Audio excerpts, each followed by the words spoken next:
बिस्मिल्लाहिर्रहमानिर्रहीम बिस्मिल्लाहिर्रहमानिर्रहीम रब्बि इश्रह ली सदरी व यस्सिर ली अमरी वहलुल उक़दतम मिन लिसानी यफ़क़हू क़ौली। कुरान दुनिया बेहतरीन गुजारने के तरीके बताता है, ना कि सिर्फ सवाब की किताब। सवाब तो हर वो चीज़ है जिसमें इंसानियत का फ़ायदा है, गुनाह हर वो चीज़ है जिसमें इंसानियत का नुकसान है।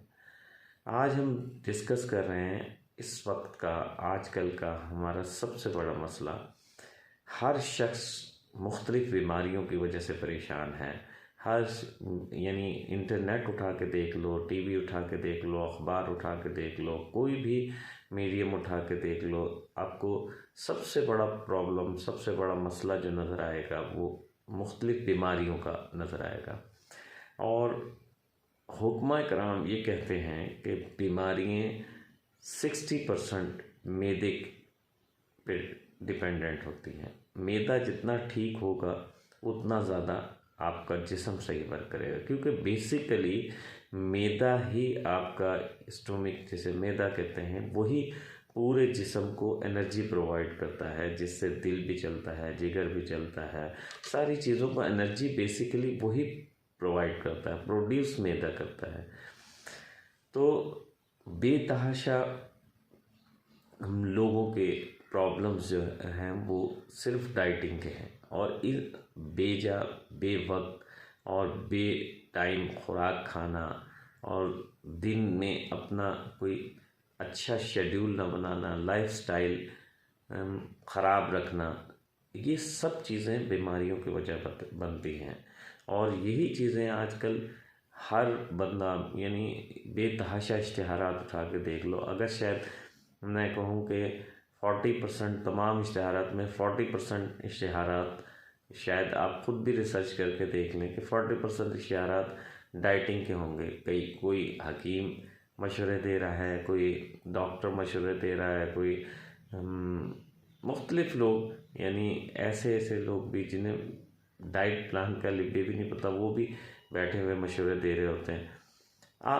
हम आज डिस्कस करने जा रहे हैं कि कुरान दुनिया बनाता है, क्या कुरान पाक में भी कोई डाइट प्लान है? मोअज़्ज़िज़ व्यूअर्स, एक अंग्रेज़ पादरी का बेटा मुसलमान हो गया। सुना है कि उसके काफ़ी ज़्यादा क्रिटिसिज्म का सामना करना पड़ा, यानी मीडिया के ज़रिए पता चला कि उस पर काफ़ी इनाम था उसको पकड़ के लाने का, या क्योंकि वो कहता है कि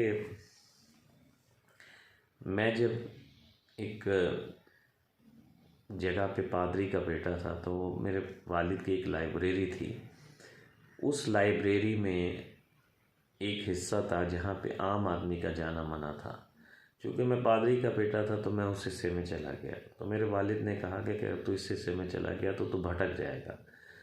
तो उसने कहा कि मैं उस हिस्से में चला गया। तो उस हिस्से में मैंने एक किताब देखी जिसमें best scientist of the world का नाम लिखा हुआ था।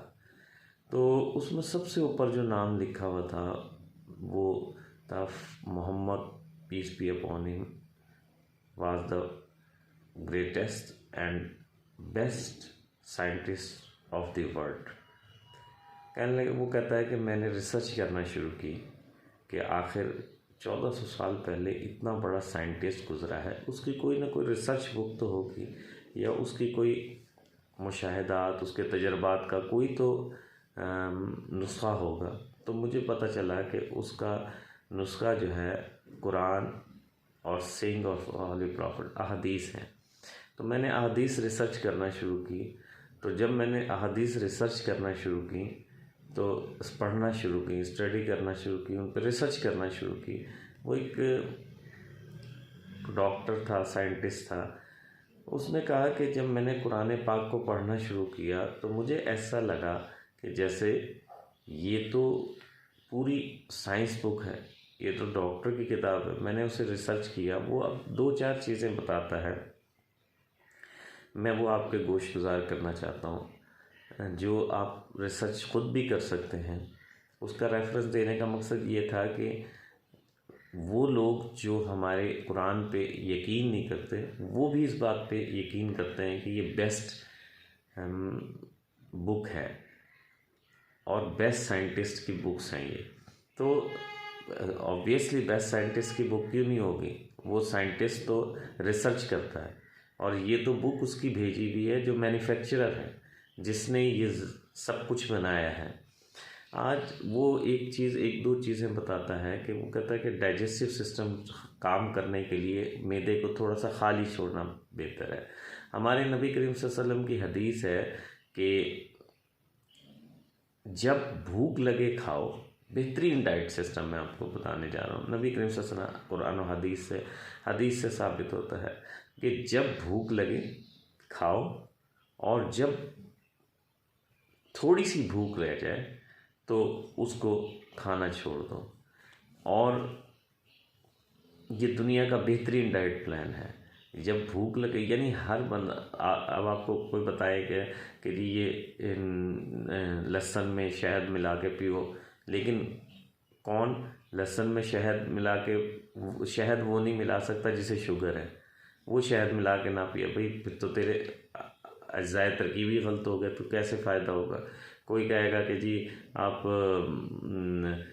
अंडे में जर्दी मिला के, अंडे में दूध मिला के पियो, कोई कहेगा कि ये मेरा तैयार किया हुआ हर्बल शरबत पियो, कोई कहेगा कि ये एलोपैथिक, होम्योपैथिक, सब अपनी अपनी तबाज़माई करते हैं, सब अपनी अपनी कोशिशें करते हैं। लेकिन मैंने लोगों से सुना है, ये प्रोग्राम मुझे ख़ुसूसी तौर पे इसलिए किया मैंने, मेरे एक दोस्त हैं, उनकी एक जमा उम्र बेटी, यानी 15-16 साल की बेटी, वो इस डाइट प्लान की, किसी ने उसको डाइट प्लान दिया तो वो बेचारी आंखों से माजूर हो गई। यानी उसने वो डाइट प्लान पे अमल किया, उसके दिमाग में पानी चला गया या इस किस्म का कोई मसला हुआ। इन शॉर्ट ये कि वो आंखों से माजूर हो गई। तो खुदारा मैं आप सब लोगों को कहना चाहता हूँ कि दीन की तरफ आ जाएं, दीन से रिसर्च करें। कुरान में कोई ऐसी चीज़ नहीं है जिसका फ़ायदा इंसान की ज़ात को ना हो। आप 5 वक्त नमाज करें और बेहतरीन एक्सरसाइज है। अच्छा, सुबह सूरज निकलने के बाद खाना खाएं, फ़ौरन सूरज निकलने के फ़ौरन बाद खाना खाएं, और सूरज जब ग़रूब हो जाए उसके बाद खाना छोड़ दें। यानी ये आजकल बहुत रिसर्च के बाद, लोगों ने बहुत मेहनत के बाद ये रिसर्च की है कि इसे ग़ालिबन मिडनाइट फास्टिंग कहते हैं या क्या, यानी सूरज रात को सूरज निकलने से, उसका मतलब यही है कि सूरज ग़रूब होने से और सूरज निकलने तक कुछ ना खाएं, आप स्मार्ट हो जाएंगे, स्लिम हो जाएंगे। यानी इतना ज़बरदस्त सिस्टम दिया है। खाना से पहले 1 घंटे पहले पानी पिएं और खाने के 1 घंटे तक पानी ना पिएं। अब ये रिसर्च से साबित हुआ है कि ये जो हमारा आँखें हैं, जब हम खाना खाते हैं, खाना खाते हुए ध्यान खाने में लगाएं। आज हमारी पोजीशन ये होती है कि हम जब खाना खा रहे होते हैं, इधर मोबाइल देख रहे होते हैं, टीवी देख रहे होते हैं, ये कर रहे होते हैं। हालांकि अल्लाह ने एक सिस्टम बनाया, फिर हम कहते हैं हमारा डाइजेस्टिव सिस्टम सही नहीं काम करता, फिर हम कहते हैं कि हमारा डाइट प्लान नहीं सही होता। आप ये नोट करें कि ये 1400 साल बाद रिसर्च हुई है कि हमारी आँखें गौर करके खाना, यानी इवन देन के यहाँ तक हुक्म दिया गया कि अगर खाना खाते हुए कोई सलाम करे, फ़र्ज़ है मोमिन का मोमिन पे, तो सलाम का जवाब भी ना दो, इतने इन्हमाक से खाना खाओ, खाने की तरफ देख के खाओ। ये 1400 साल बाद तहकीक हुई है। ऐसा क्यों है?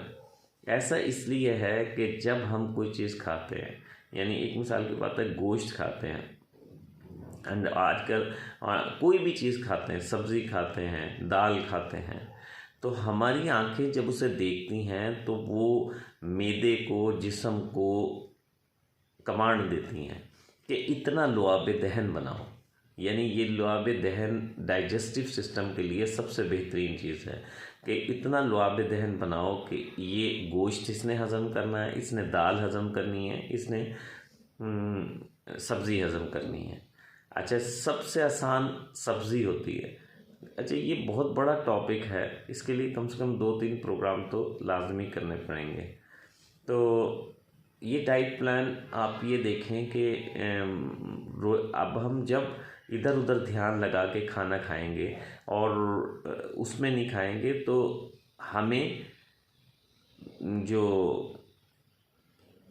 खाना उतना लुआबे दहन नहीं बनेगा, और जब उतना लुआबे दहन नहीं बनेगा तो आपके मैदे के प्रॉब्लम्स शुरू हो जाएंगे। और अगर फुल पेट भर के खाना खा लेंगे तो पेट में मैदे में खाना घूमता है, और उसको घूमने के लिए कुछ जगह चाहिए जिससे वो डाइजेस्ट होता है, जिससे वो हम हज़म होता है। तो हुक्म है कि खाना पेट भर के ना खाओ, थोड़ी सी भूख हो जब छोड़ दो। मौजूद सामीन, ये प्रोग्राम लंबा होता जाएगा। मिलते हैं एक और प्रोग्राम के साथ। अस्सलाम वालेकुम व रहमतुल्लाह।